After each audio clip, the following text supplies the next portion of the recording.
Antes disso, eu estudava nos Estados Unidos. E a minha proposta lá, que eu não pude completar porque eu migrei para o doutorado acadêmico, era uma teologia da alimentação.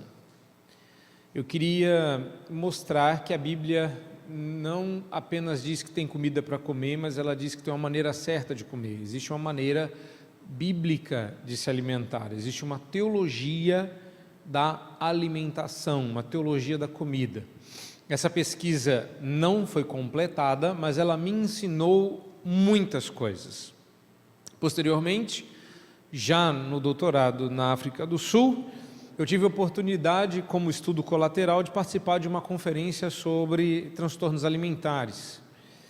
E descobri que hoje em dia as pessoas estão colocando outras coisas na área dos transtornos alimentares que eu vou mencionar aqui. Então isso pode estranhar você, mas pelo menos academicamente é assim que elas têm sido classificadas. Minha abordagem aqui não vai ser técnica. Eu quero mostrar para vocês que existe uma razão pela qual os transtornos podem ser explicados biblicamente. Eu não tenho problema com transtorno, palavra transtorno. Eu tenho problema em você confundir isso com uma doença e achar que a pessoa que tem o que eu vou mencionar aqui está doente. Por quê? Porque você deve pensar, porque você é chato, você é bíblico, você gosta que tudo esteja na Bíblia. Não. Porque mesmo quando você olha da perspectiva deles, a linguagem não é de doença. Eu vou ler para vocês aqui algumas coisas já, depois que a gente terminar essa parte de exposição inicial, que vai mostrar para vocês que mesmo quando a gente parte da linguagem deles, a questão é religiosa. Então já estou dando o primeiro spoiler. E não é para você ficar bravo comigo que crente não tem problema com spoiler. Quem sabe que Jesus vai voltar e o mundo vai ser regenerado, já sabe o fim do mundo porque está preocupado com o fim do filme. Não é? Então spoiler não é um problema para crente. Tá? Eu digo muito isso lá na minha igreja. Quem tem problema com spoiler não leu a Bíblia. Tem um Apocalipse lá, você não quer ir maior spoiler do que aquele? Né? Bom, primeira pergunta. Você conhece algumas dessas expressões? Não me levanta a mão, que é uma confissão de pecados, mas vamos lá. Alguém conhece, não é para levantar a mão, não é para se manifestar, olha bem para isso. Você já ouviu falar disso? Ana e Mia, já ouviu falar delas? Você conhece o verbo miar? Sim, tem o gato. Vai vendo. Você conhece as expressões AM, AF, NF e LF? Já ouviram falar? Você conhece o estilo de vida AM? Pois bem, isso é para mostrar para vocês que nós estamos mexendo com coisa séria. Primeiro, ANA é a abreviação de anorexia. E MIA é a abreviação de bulimia. Se você digitar em qualquer buscador na internet, Ana e Mia juntos, você vai descobrir uma miríade de sites ensinando como ser anoréxico e bulímico. Dicas para o seu adolescente de 12 a 14 anos, como esconder comida na meia, para os seus pais não descobrir. Como fingir que você está comendo e enganar a sua família à mesa. Um monte, miríades de sites. Você sabe o que é miar? Miar é vomitar. Para que ninguém descubra, você pega o WhatsApp do seu filho, da sua filha, isso aqui é um problema predominantemente feminino, mas já existe entre os meninos, e eu acredito isso, a feminização dos meninos, né? Essa masculinidade suave que vem sendo propagada hoje em dia. Se você não conhece isso, basta você digitar K-pop e você vai descobrir isso aí rapidinho. Miar, aí você diz lá, eu miei hoje. Cuidado, isso quer dizer que você tem um adolescente bulímico que está vomitando, ou uma adolescente bulímica que está vomitando. Esse é o verbo para disfarçar miar. Você miou hoje? Eu estou sem miar há 2 dias. Essa é a conversa que você vê no WhatsApp. Você já ouviu falar de AM, AF, NF e LF?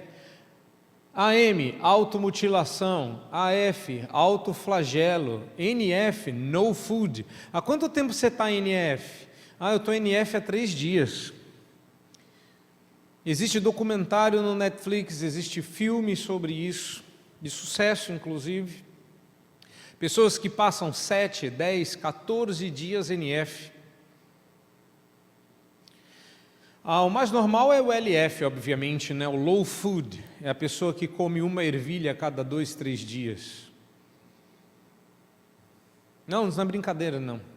Quando eu falo que alguma coisa é pecado ou porque está na Bíblia, eu não estou ignorando o fato de que pessoas têm crises terríveis ou passam mal ou se submetem a situações que podem ceifar a sua vida. Quem diz que pecado não mata? Aliás, pecado mata. No dia em que dela comeres, certamente morrerás. Se tem uma coisa que mata, é pecado. O problema é que a gente é muito leviano para tratar de coisa importante. E por último, estilo de vida AIM é de anorexia e bulimia. Você oscila entre anorexia e bulimia. Tá? Bom, do que nós estamos falando? Primeiro, bulimia é sobre comer demais. Uma pessoa bulímica pode comer montantes absurdos de comida. A pessoa pode chegar a comer 1,5 kg, 2 em uma única refeição e vomitar na sequência. Não é brincadeira. Existiu um filme finalzinho da década de 80, início da década de 90, que foi um dos primeiros filmes a contar a história de uma pessoa bulímica. E ela passava com o carro, eu me lembro dessa cena, em que ela passou no carro e comprou 4 lanches do McDonald's, e ela comeu tudo, devorou no carro loucamente, e se sentiu tão culpada que vomitou e vomitou e vomitou. Tem algumas coisas muito tristes sobre a bulimia, mas é isso que acontece. A bulimia é sobre comer demais. Comeu demais, você é castigado, tem que vomitar. A anorexia é sobre não comer. O anoréxico recusa comida, não come. Ele quer viver sem comida. Ele quer experimentar uma vida onde não se come. E enquanto as costelas não aparecerem, enquanto as ancas não aparecerem, enquanto a sua pele não grudar no osso, você não é uma pessoa bonita, você não é uma pessoa ideal, você é xingada e avacalhada de todas as formas, como eu disse, predominantemente feminina, essas duas doenças. Aliás, eu tirei o slide, eu estava comentando isso com o Lacerda, que eu tenho um slide igualzinho ao vídeo que vocês colocaram da pessoa apertando a cintura com uma fita métrica, e essa questão catalogada por alguns estudos, 2001, 2007, ela é 2 vezes mais recorrente em mulheres do que em homens. Tecnicamente falando, dizem os especialistas que existem alguns tipos de transtorno alimentares. A anorexia nervosa, também abreviada como AN, eu sei que é muita letra para você decorar, não vai precisar decorar nada disso, mas é só para você entender do que nós estamos falando. Bulimia nervosa, eu acho que não existe nenhuma anorexia calma, nenhuma bulimia tranquila, todas as duas são nervosas. Você também tem o transtorno da compulsão alimentar e o transtorno alimentar não especificado, que é o que eu mais gosto. Transtorno alimentar não especificado, o que é isso? É tudo, tudo. Qualquer coisa que você não possa especificar é TANI. Não é? Olha que interessante, eu gosto disso, porque isso aí é igual o dia de todos os santos. Esqueceu de algum, está previsto naquele. E isso é desde a Grécia Antiga, onde você tinha um altar ao Deus desconhecido. Se você não tem nada do que a gente sabe, você tem um transtorno alimentar não especificado. Quem escapa? Ninguém. Digamos que não tenho nenhum transtorno alimentar, o que eu tenho é pecado mesmo, né? Gula. Como é que foi a sua experiência lá embaixo? Transtorno alimentar. Eu acho que uma pessoa que gosta de jiló tem um transtorno alimentar não especificado. O pessoal encarna em mim porque eu tenho uma certa aversão pública conhecida com a manga. Eu não gosto não é que eu não gosto de manga. As minhas filhas gostam, comem, de vez em quando eu deixo entrar em casa. Agora que a minha menorzinha é pequena, tem um monte de manga lá. Eu sinto o cheiro de manga à distância. Eu sei que a manga está presente. Eu sinto a presença sobrenatural da manga em casa. E eu detesto manga. Aí as minhas filhas perguntam, mas pai, você é alérgico? Eu falo, não filha, se eu comer eu morro. Eu falo, mas você não sabe? Eu falei, porque eu estou vivo, né? Se eu comer eu morro, né? Aí elas dizem que eu tenho um transtorno não especificado com a manga. Tá certo. Da perspectiva dos estudiosos, transtornos alimentares são síndromes psiquiátricas. É claro que vocês já sabem onde eu vou chegar, né? Não é não. Mas são transtornos psiquiátricos caracterizados por alterações dramáticas do comportamento alimentar que apresentam um relacionamento conturbado com a comida, caracterizado por um comportamento específico.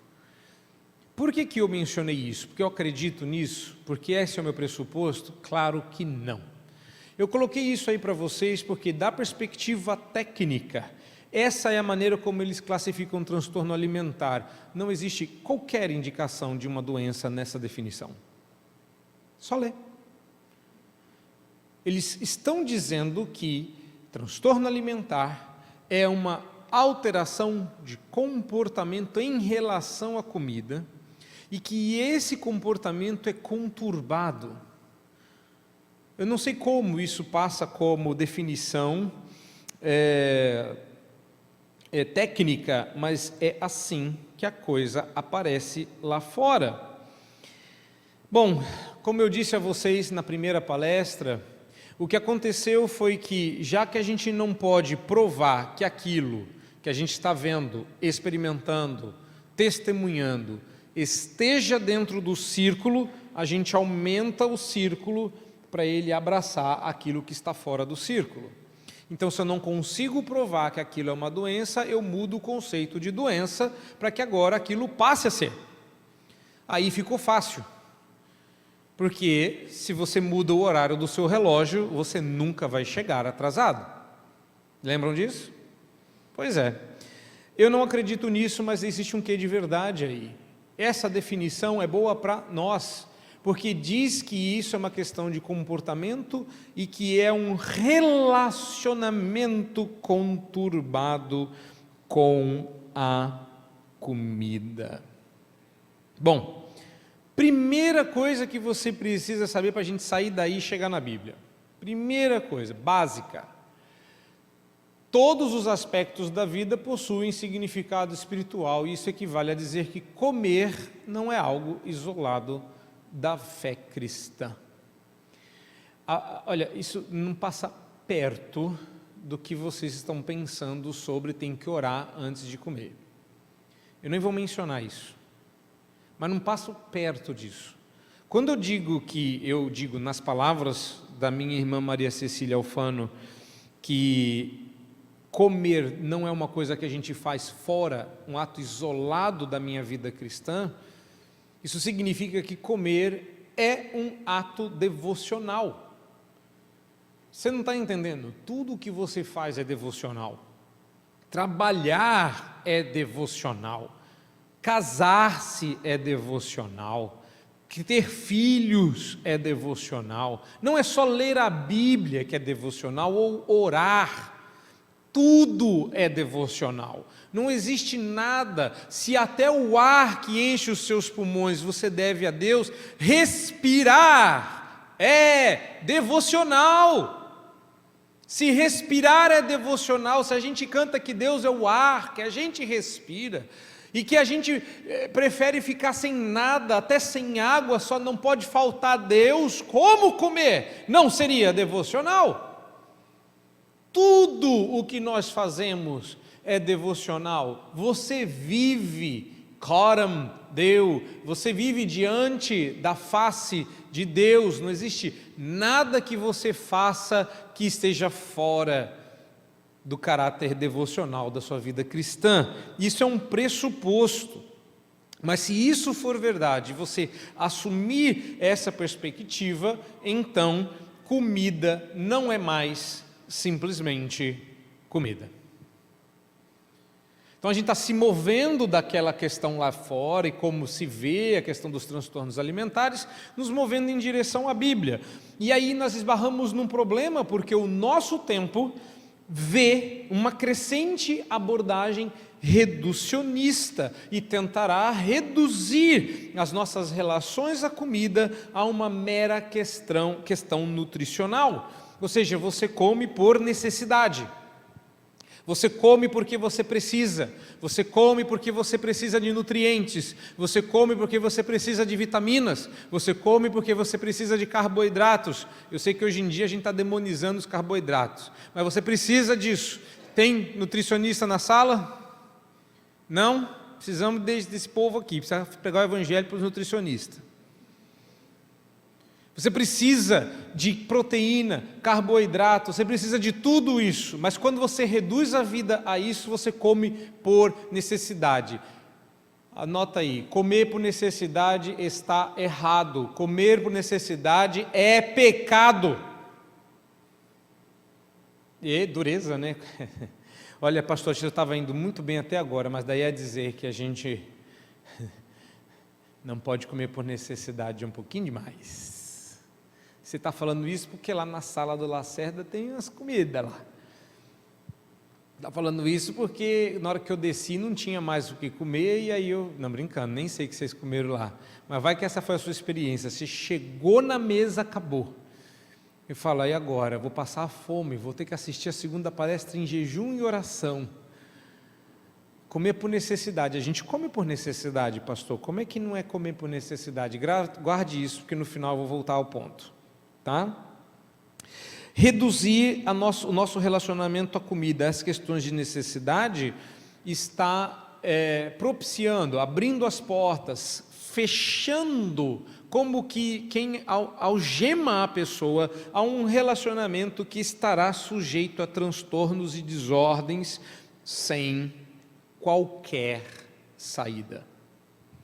Sem qualquer saída. Como? Dessa forma. Porque você, ao lidar com a comida, tem muito mais a ver em como lidamos com a maneira como nos sentimos enquanto comemos.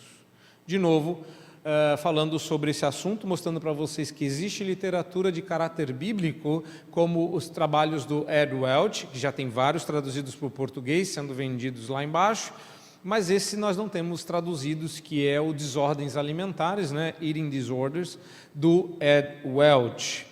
Lidar com a comida tem muito mais a ver com a maneira como nós lidamos, como nos sentimos, como você se sente em relação à comida. E a maneira como você lida com a comida diz muito a respeito da sua fé e da maneira como você vê a comida diante de Deus. Sem saber o que fazer com as suas emoções na hora de comer, você irá fazer escolhas ruins, como morrer de fome, restringir a sua comida ou abusar dela. Você não sabe lidar com isso.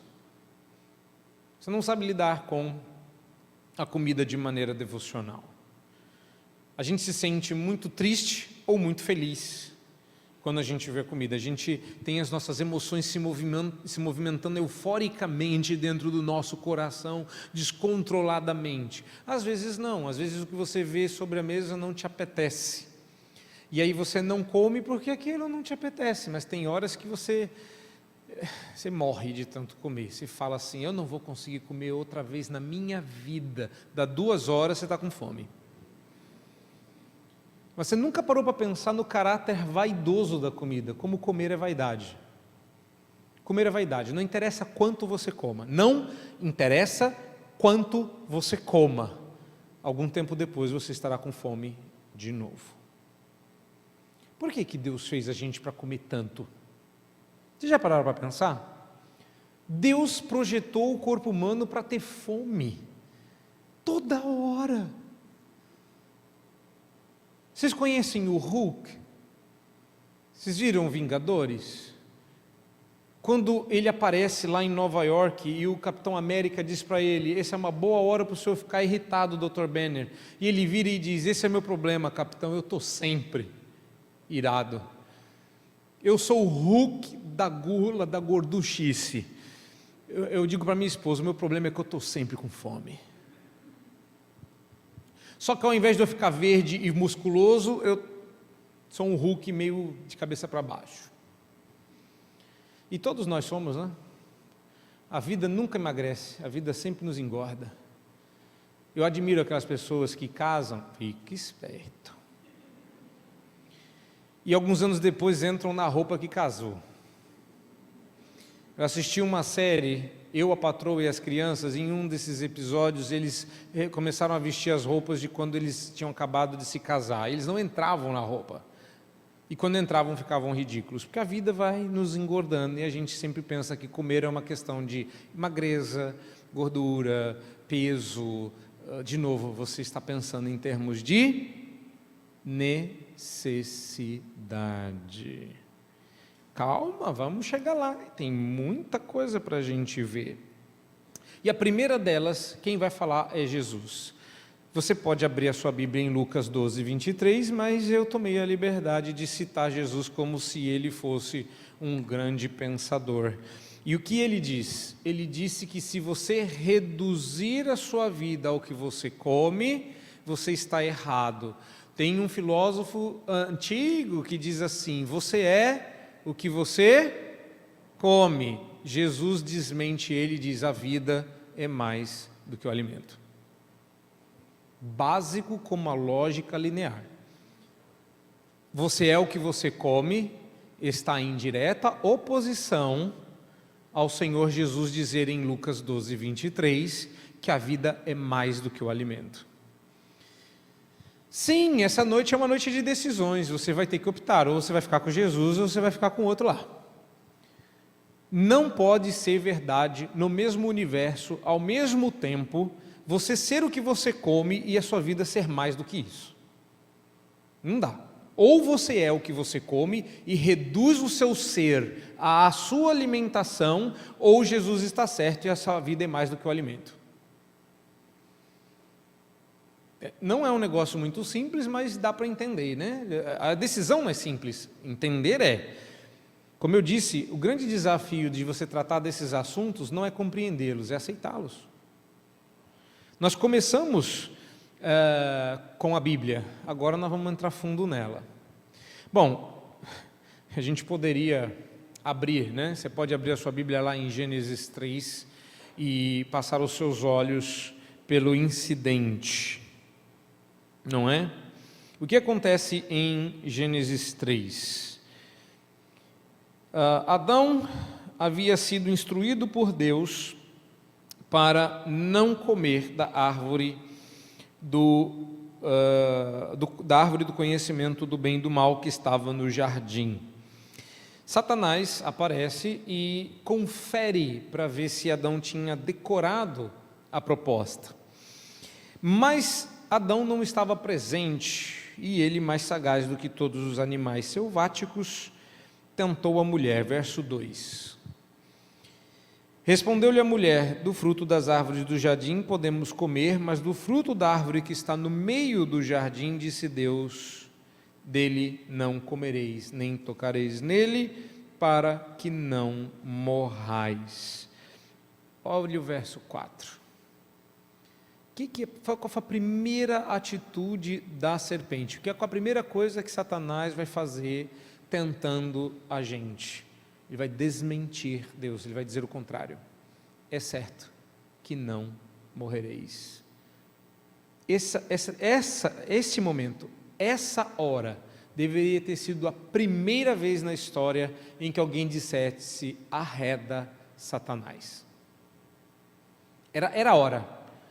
Porque olha como Eva diz, final do verso 3, disse Deus, dele não comereis, para que não morrais. Disse a serpente, é certo que não morrereis.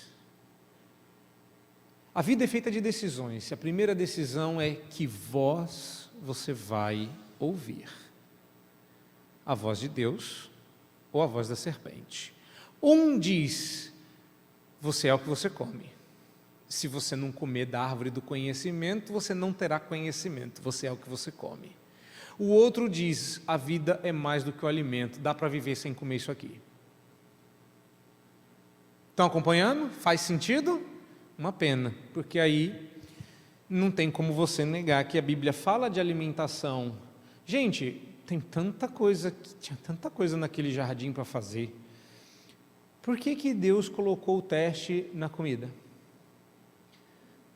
A fruta proibida era uma fruta, viu, gente? Fica tranquilo. Eu tenho quase certeza que era uma manga. Não é? É impossível comer aquilo sem pecar contra Deus. Eu estou provocando vocês o suficiente? Tem gente que depois dessa palestra vai ficar brava comigo por causa da manga, vocês vão ver. Pois é. Qual que é o problema aqui? Comer de modo independente nos atrai. O que é que Satanás propôs a Adão e Eva? Se vocês comerem, vocês serão como Deus e já não precisarão mais de Deus. Vocês poderão viver de modo autônomo e até hoje nós queremos comer sem Deus. A gente quer comer sem agradecer o alimento, a gente quer comer sem comer na presença de Deus. Você já pensou um churrasco com Jesus? Que coisa sem graça, não pode comer demais, que é pecado. Mas ele adorava fazer churrasco. Ele fez um de peixe, que é fit. Mas não fez? Não assou peixe na brasa para os discípulos, e eles nem reconheceram Jesus, mas quando ele falou, porventura não nos ardia o coração, enquanto ele falava essas palavras, de repente se lhes abriram os olhos, e Jesus sumiu de frente dos olhos deles. Louvado seja Deus, Jesus gosta de churrasco. Ai, isso aí, vocês estão aprendendo, aprendem rápido. Pois é, e o que aconteceu na sequência? Nosso relacionamento com a comida, biblicamente falando, foi transtornado desde o começo. O que transtornou o nosso relacionamento com a comida? O pecado. A partir de agora, comer era um problema. Por quê? Porque olha a dinâmica. Gente, pensa nisso. A nossa teologia é feita de comida. Ninguém entendeu essa. Como assim? Nossa teologia é toda feita de comida. Primeiro pecado, não pode comer. Expulsão do Éden, para não comer. Vocês sabiam disso? Tem 2 árvores no jardim do Éden. Uma era do conhecimento do bem e do mal, a outra era da árvore da vida. E Deus expulsa Adão e Eva do jardim do Éden, para que eles não comessem da árvore da vida e permanecessem o resto da eternidade daquela maneira.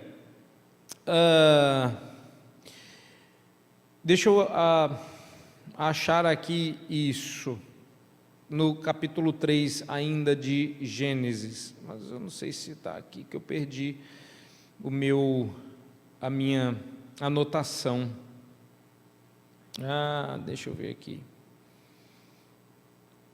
Tome e coma, mas ok, depois eu acho isso, deve estar em outro slide. 3:22, achei. Olha lá, 3:22. Então disse o Senhor Deus: eis que o homem se tornou como um de nós, conhecedor do bem e do mal, assim que não estenda a mão e também coma da árvore da vida e coma e viva eternamente. Isso Deus estava fazendo para o bem do homem. Se o homem comesse da árvore da vida, vivesse eternamente em pecado, não haveria redenção. Depois disso foi todo um drama. Para comer teria que trabalhar, suar, seria difícil. Depois esse povo vai para o deserto. Como é que é o relacionamento deles no deserto? Só para lembrar, eles foram para o Egito, ficaram escravos, Deus libertou, mandou 10 pragas, o povo saiu do deserto, reclamou disso, reclamou daquilo. Qual foi a primeira reclamação do povo em relação à saída do Egito? Estou com fome. Tenho saudade dos melões, dos pepinos. Eu não entendo saudade de pepino. Não tem teologia no mundo que explique saudade de pepino. Saudade de pepino é um transtorno alimentar. Mas eles diziam assim: ai, que saudade daquele peixinho que a gente comia de graça no Egito. De graça no Egito? Como é que andam as costas? Já fechou a última chicotada que você tomou, irmão? Peixe de graça no Egito? Aquele melão docinho era comido com as costas ardendo. Está com saudade de quê? Depois que eles reclamaram do maná. Gente, maná era feito na padaria do céu, entregue por anjos invisíveis. Você acordava de manhã, estava lá o maná, você não precisava fazer nada. Aí eles falaram assim: nossa alma tem fastio deste pão vil. Eu olho, dá vontade de vomitar. Israel sofreu de anorexia e bulimia, e não é brincadeira. Não é um eufemismo, não é uma metáfora. Eles ou se recusaram a comer ou sentiram ânsia de vômito. Deus falou: ah, vocês querem comer o quê? A gente quer comer carne. Deus manda cordonizes e falou: vocês vão comer até sair pelo nariz. Vocês lembram disso ou eu preciso mostrar na Bíblia? Vocês estão com a cara de que eu não sei do que vocês estão falando, do que você está falando. Abre em Números 11, verso 20. Acho que é bom você dar uma olhada nisso, né? Aconselhamento bíblico tem que olhar onde? Na Bíblia, não é isso? Olha na sua Bíblia aí. Números 11, verso 20. Eu vou ler até o verso 19, não é?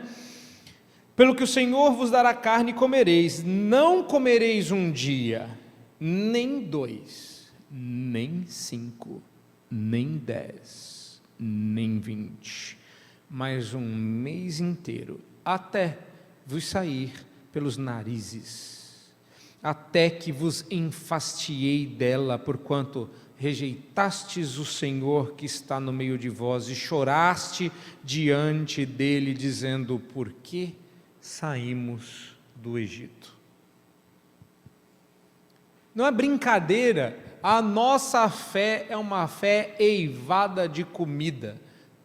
Tudo diz respeito à comida na nossa fé. Você não faz a conta. Deixa eu colocar aqui 2 episódios importantíssimos para a fé cristã. O primeiro deles é quando Esaú vende o direito de primogenitura inexplicavelmente por um prato de lentilhas. Minha esposa fez lentilhas há 2 semanas, pôs bacon, não tinha bacon na dele. Garanto, não tinha bacon. Por quê? Porque eles não comiam porco. Deus reservou o bacon para nós. Amém? Louvado seja Deus, você viu? Tem gente que já está assim: Deus, obrigado pelo porquinho. Eu não sei o que aquele homem pôs naquela lentilha. Porque Jacó, e esse é um texto bastante gráfico, não é? O texto em Gênesis diz que Esaú avançou sobre Jacó e disse: me dá, eu quero, eu estou com fome, eu vou morrer. E ele disse assim: claro, que é a vida, né? A vida é um negócio importante. O que é o direito de primogenitura essa hora? Não dá para comer ele, né? Quer trocar? E ele falou: bom, verdade, né? Vou herdar tudo do meu pai, mas estou com fome agora.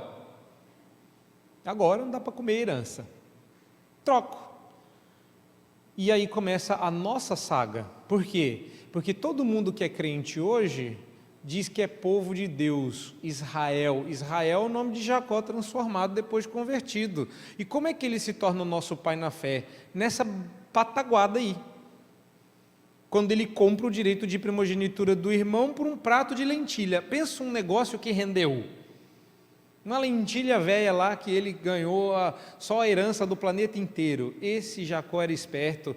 Ou será que Esaú fez uma coisa muito errada porque ele comeu por necessidade?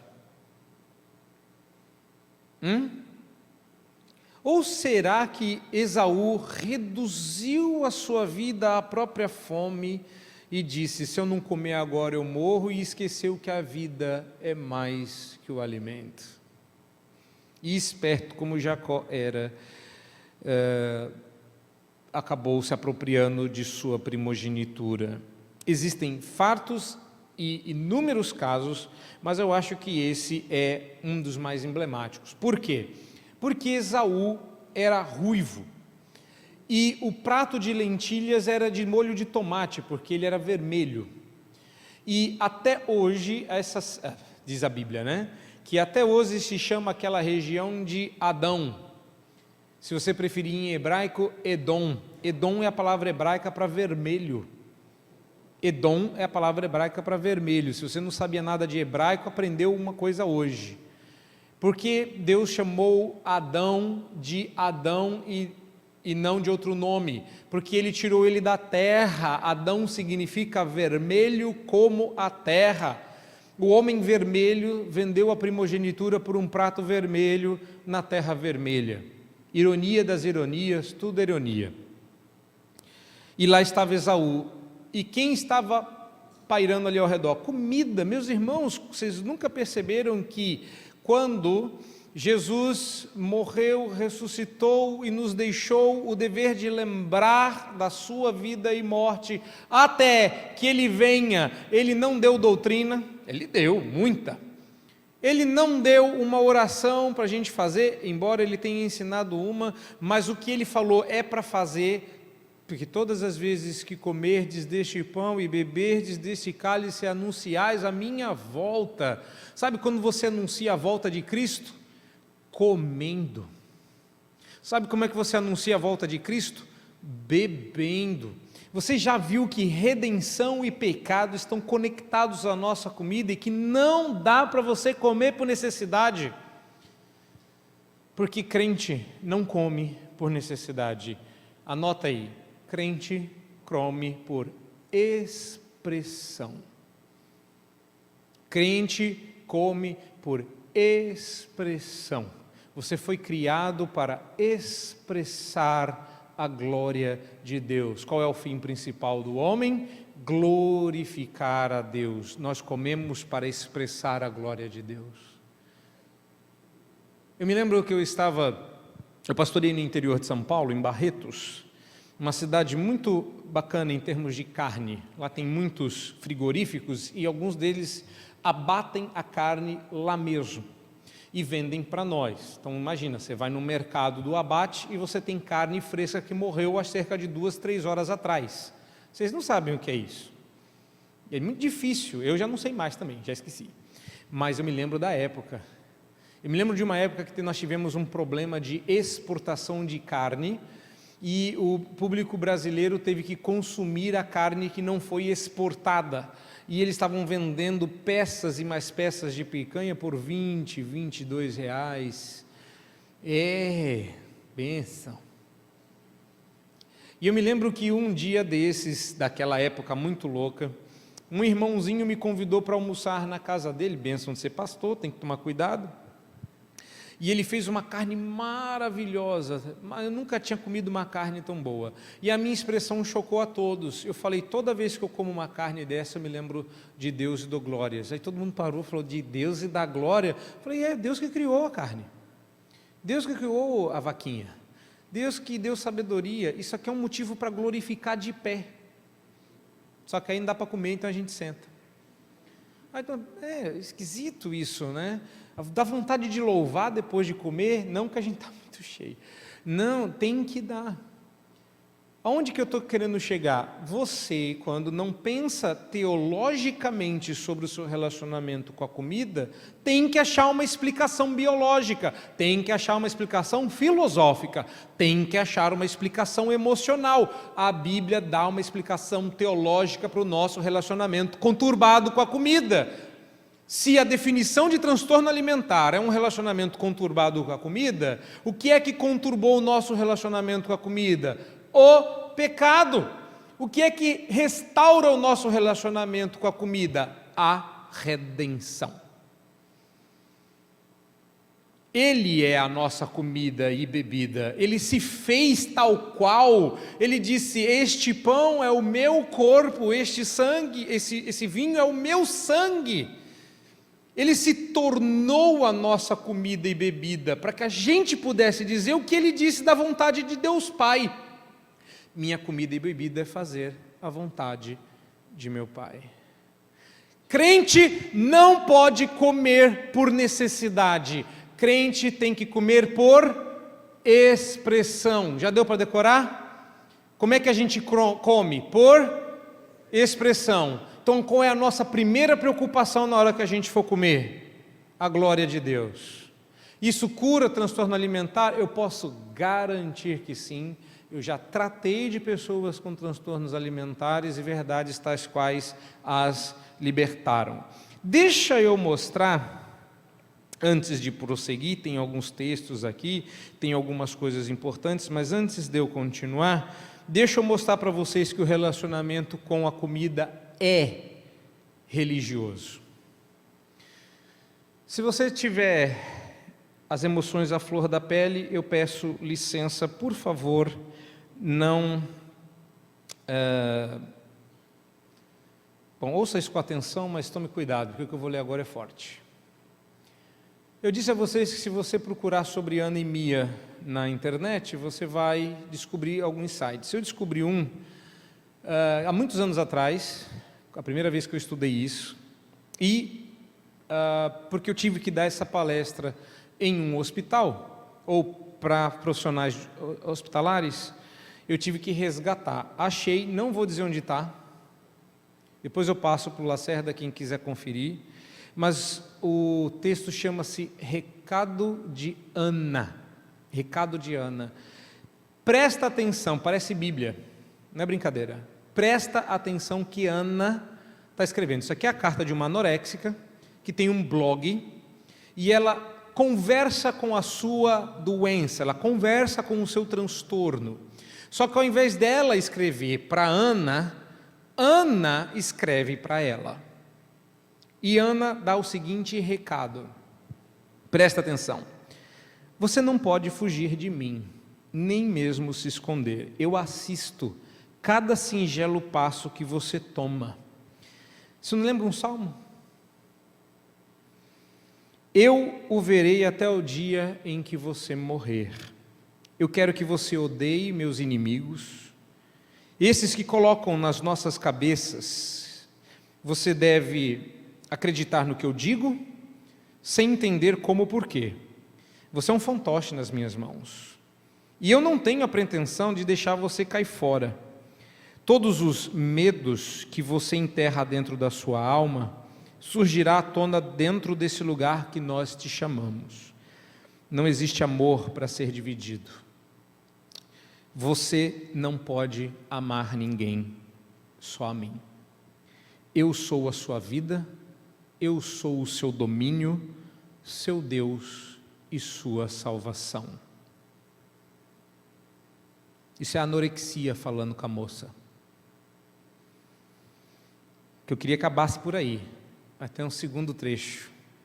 Você vai viver sob as minhas regras agora, e você vai ficar contente de estar aqui. Você vai amar quem eu disser para você amar, e você vai odiar quem eu disser para você odiar. E todos os seus crimes estão dentro da sua cabeça, e eu vou limpar todos os seus pensamentos impuros. Essa confiança cairá sobre mim, e nunca deve ser discutida. Existe apenas uma verdade nesse mundo, e essa verdade é a que eu coloco na sua cabeça. Assinado Ana.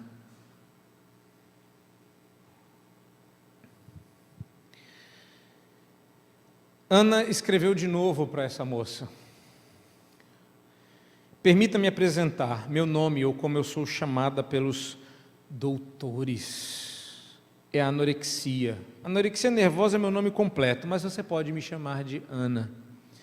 Felizmente podemos nos tornar grandes parceiras. No decorrer do tempo eu vou investir muito em você, e eu espero mesmo. Às vezes você vai ser rebelde, felizmente não com muita frequência. Você vai dar aquela fugidinha naqueles pensamentos, entrar naquela cozinha escura, a porta vai se abrir devagar, você vai abrindo a porta do armário e colocando sua mão naquele pacote de biscoitos e você vai simplesmente engoli-los sem sentir gosto nenhum, na verdade. Você faz isso pelo simples fato de que você está indo contra mim. Vai procurar por outra caixa de biscoitos e outra. Seu estômago está cheio de massa e gordura, mas você não vai parar ainda. E todo o tempo eu vou estar gritando: quero que você pare, sua vaca gorda. Você realmente não tem controle, você vai engordar. Quando isso acabar, você vai vir desesperada para mim, de novo, me pedindo conselhos, porque você não quer ficar gorda. Você quebrou uma regra e comeu. Agora, você me quer de volta. Eu vou te forçar a ir ao banheiro, você vai ajoelhar e vai olhar para a privada. Seus dedos vão para dentro da sua garganta e com uma boa quantidade de dor, a comida vai sair toda. E você vai repetir isso várias vezes, até que você cuspa sangue na água e saiba que toda aquela comida se foi. E quando você se levantar e sentir tontura, não desmaie. Fique em pé. Você merece sentir dor. Mas não podemos contar a ninguém. Se você decidir o contrário e contar como eu faço você viver, todo o inferno vai voltar. Ninguém pode descobrir, ninguém pode quebrar essa concha que eu estou construindo com você. Eu criei você, magra, perfeita, minha criança lutadora. Você é minha, só minha. Sem você, sem mim, você não é nada. Então, não me contrarie. Quando outras pessoas comentarem, ignore-os, esqueça deles, esqueça todos que querem fazer você ir embora. Eu sou o seu melhor apoio e eu pretendo continuar assim. Sinceridade, Ana. Se isso não faz você chorar, se isso não corta o seu coração, eu não sei como é que você vive. Tem gente assim dentro da igreja. Tem gente que se corta para não comer. E você não sabe disso, mas eu vou te denunciar. Você corta o seu pé, porque ninguém olha para a sua sola. Você se corta debaixo da sua coxa. Você se corta debaixo do seu braço, entre as suas axilas. Eu vou te denunciar. Pai, mãe, dá uma olhada no seu adolescente. Dá uma olhada dentro do armário dele. Você está perdido. Se você é um anoréxico, se você é uma bulímica, você está perdido. Você precisa parar com isso, você precisa parar hoje.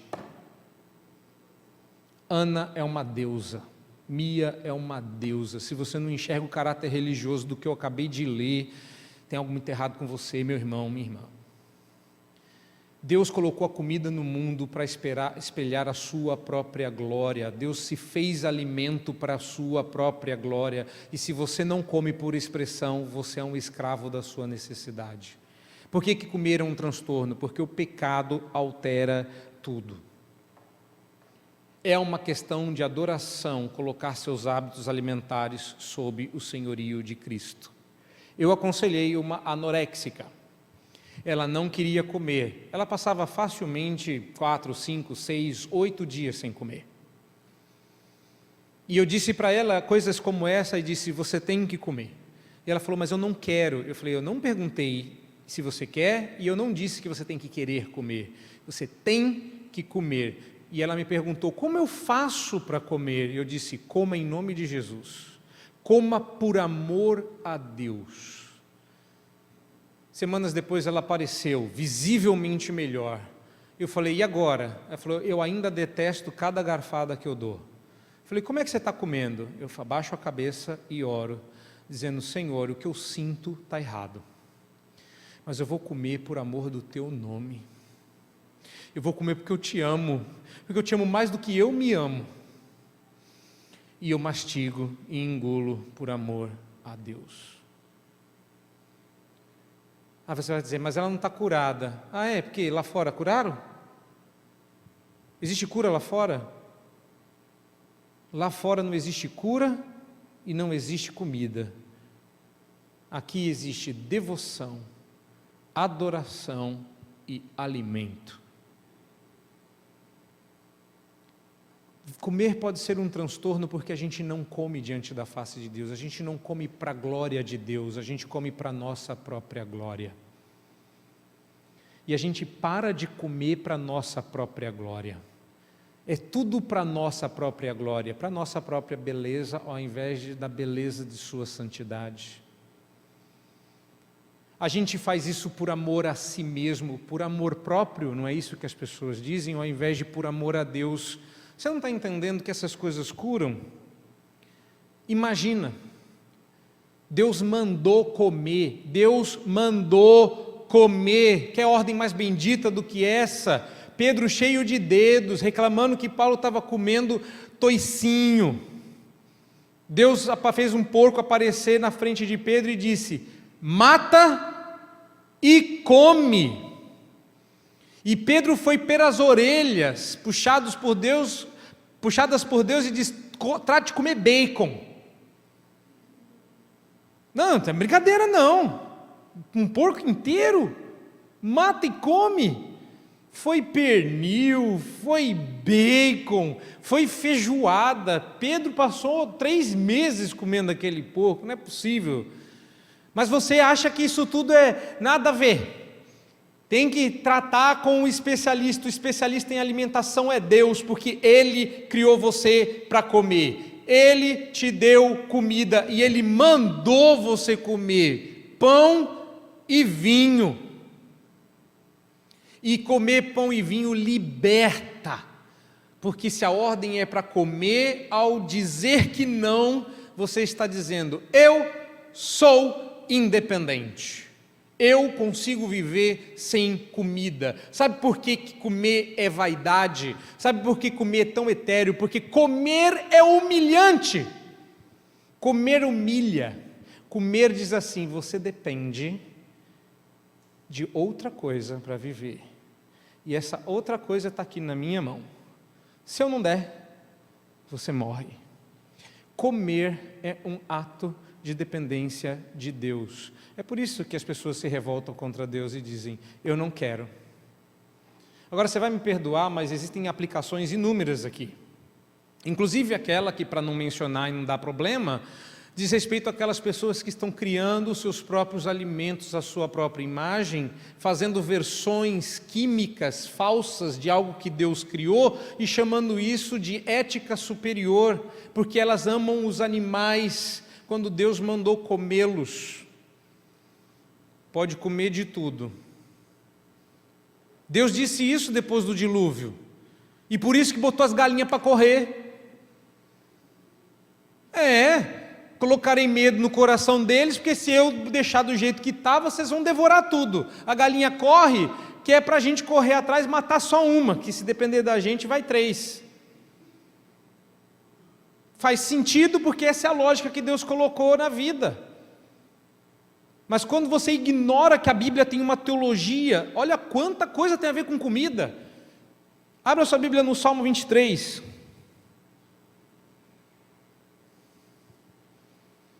Abra sua Bíblia no Salmo 23. Salmo 23, do Salmo Pastor lá. Você vai falar do pasto verdejante. Nada a ver,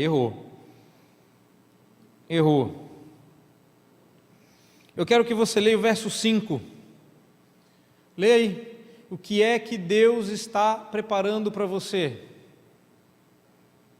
Uma mesa. E Ele te dá um cálice transbordante. É melhor que aquele cálice do Outback, que é refil, que você toma, e depois eles vêm trazendo, e no final você não come nada, que você bebeu todo o chá. Aquilo é uma estratégia, viu? Para desviar você do foco. Não caia nessa tentação. Né? Amém. Você vê? Tem gente crente aqui. Né? Irmãos, na brincadeira, o Senhor nos prepara uma mesa, e o Salmo 23 é um salmo messiânico. Todo mundo sabe que esse salmo fala de Jesus. Quando que o Senhor pastor nos preparou uma mesa? Quando Ele sentou com os discípulos e disse: esse pão eu vou separar para um uso santo, ele vai representar o meu corpo, tomai e comei. esse cálice eu vou separar, vou reservar ele para um uso santo, ele vai representar o meu sangue, tomai e bebei. Todas as vezes que vocês fizerem isso, vocês anunciam a minha morte, até que eu venha. Quem preparou essa mesa? Foi Jesus. Mas a Santa Ceia diz respeito à Páscoa, e Páscoa não tinha a ver com comida? De novo, eu ainda preferia aquela, né, que era uma ovelha, tinha que comer de pé, tinha que comer tudo e comer às pressas, quase eu, exceto que eu não como de pé. A nossa teologia é ou não é cheia de comida? Sim? Nossa fé é ou não é uma fé alimentar? Sim? Se a nossa teologia é cheia de comida, por que é que a gente esquece disso? Que quem exige abstinência de alimentos que Deus criou para ser recebido com ação de graça está errado. Por que a gente esquece que tudo que Deus criou é bom e recebido com ações de graças, nada é recusável? Está na Bíblia a solução, só que a gente não leva a sério, porque a gente metaforiza a realidade. Aquilo ali é a realidade, meus queridos. Isso aqui é a realidade. A metáfora está lá fora. Nós temos a solução. Vomitar, tanto quanto se privar do alimento, antes de ser um problema em nós, é um problema diante de Deus.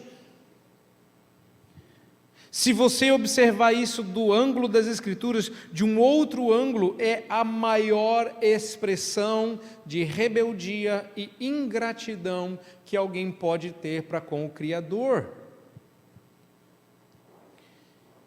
E por último, para encerrar, como eu disse, é apenas uma introdução a essa questão. Eu pergunto, o que seus hábitos alimentares dizem sobre o seu coração? Quando alguém diz assim, não pode comer isso, não pode comer aquilo, eu apego Paulo e disse, eu posso comer qualquer coisa que eu possa dar graças por. Se você pode dar graças por alguma coisa, você pode comer essa alguma coisa. Aí não vai dar para chegar aos detalhes. Mas cuidado, tem coisas que não dá para dar graças a Deus. É tanta química, é tanta coisa ruim, aumenta o colesterol, dá diabetes, dá pressão alta, acaba com a sua saúde, acaba com as suas papilas gustativas, acaba com o seu estômago e você continua comendo, tem algo errado com você. Eu estava no carro, indo para o Mackenzie, quando não morava perto do Mackenzie, estou indo de carro lá, e aí o rádio está tocando. Eu gosto de ouvir as notícias enquanto dirijo, e de repente veio uma propaganda e disse assim, exagerou?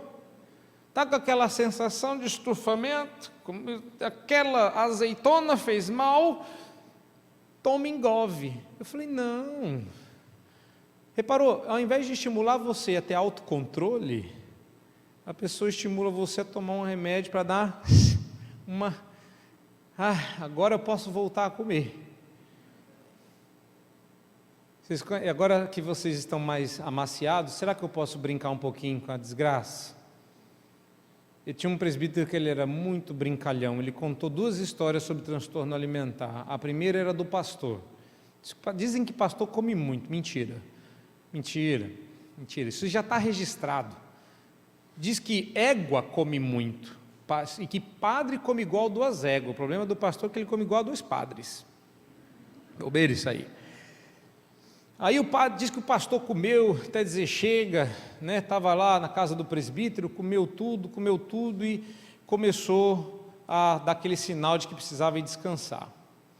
Aí foi pro quarto e começou a gemer. Aí a esposa do presbítero falou, está vendo? Comeu demais, vai lá ver se ele precisa de alguma coisa. Aí ele bateu na porta do quarto e falou, pastor, o senhor precisa de alguma coisa? Eu falei, se tiver um cafezinho. A outra foi do camarada que exagerou mesmo. Comeu demais. Devia ter um amigo bulímico e falou, por que você não vomita? Vomitar? Enfia 2 dedos na garganta e vomita. Ele falou, mas se entrasse 2 dedos, eu comia uma salsicha.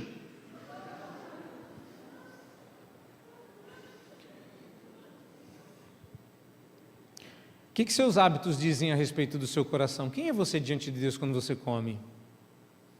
Você come por amor a Deus, você come para a glória de Deus, ou você come para a sua própria glória? Recomendo um artigo, facilmente encontrável na internet, bebendo suco de laranja para a glória de Deus. Você devia ler esse texto. Bebendo suco de laranja para a glória de Deus. Eu sou apaixonado por suco de laranja. É para mim a nêmesis da manga. O tanto que eu odeio de manga, eu amo de laranja. Brincadeira. Talvez não. Aquele texto falou ao meu coração. Pegou aquilo que eu mais amava e idolatrava e disse: você é um idólatra, você devia beber suco de laranja para a glória de Deus. E eu descobri que eu bebia suco de laranja para a minha própria glória.